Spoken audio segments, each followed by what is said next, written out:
આ ગુનાના આરોપી અને કહેવાતા વેપારી બિલ્ડર મનીષ મોહનલાલ કારિયા અને સંજય ભંડારીએ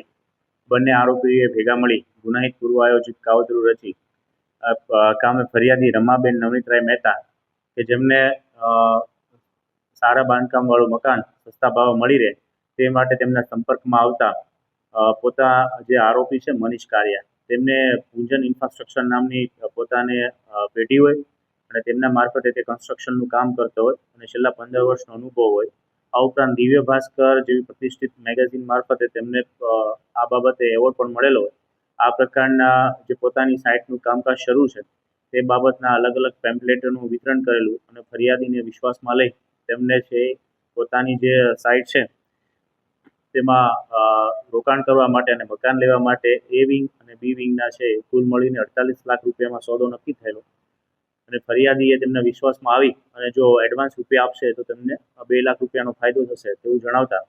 ફરિયાદીએ પોતે આરટીજીએસ મારફતે કુલ 35 લાખ રૂપિયા જેવી માતબાર રકમમાં જે આરોપીઓ છે તેમને ચૂકવી આપેલ.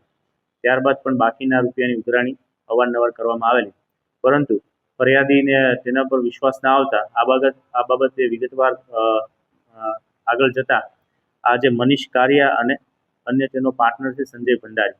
આ બંને ફરિયાદીને સાથે છેતરપિંડી કરી અને પોતે જે રૂપિયા રોકેલા તે લઈ અને પોતાના મોબાઈલ નંબર બંધ કરીને નાસી ગયેલા. આ બાબતે ફરિયાદીએ વધુ તપાસ કરતા અન્ય લોકો સાથે પણ આ પ્રકારે છેતરપિંડી થયેલી હકીકત સામે આવતા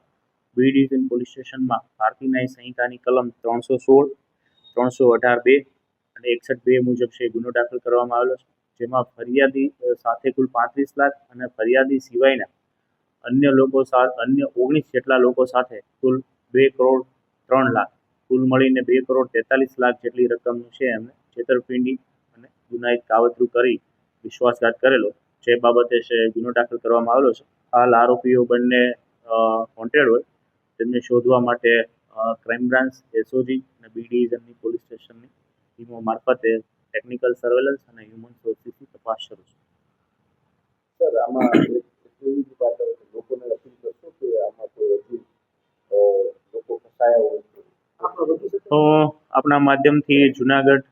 શહેર કે જિલ્લાના અન્ય લોકોને પણ અપીલ કરું છું કે આ જે મનીષ કારિયા પોતાના મૂનલાઇટ કરીને જે પ્રોજેક્ટ હતો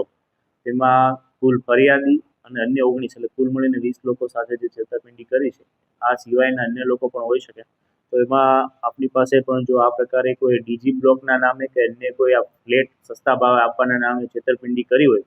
અને રૂપિયા પડાવીને દસ્તાવેજ ના કરી આપ્યા હોય તો બી ડિવિઝન પોલીસ સ્ટેશનનો સંપર્ક કરો, જેથી કરી આરોપીને વધુમાં વધુ પુરાવા ભેગા કરી અને નામદાર કોર્ટમાં રજૂ કરી શકાય.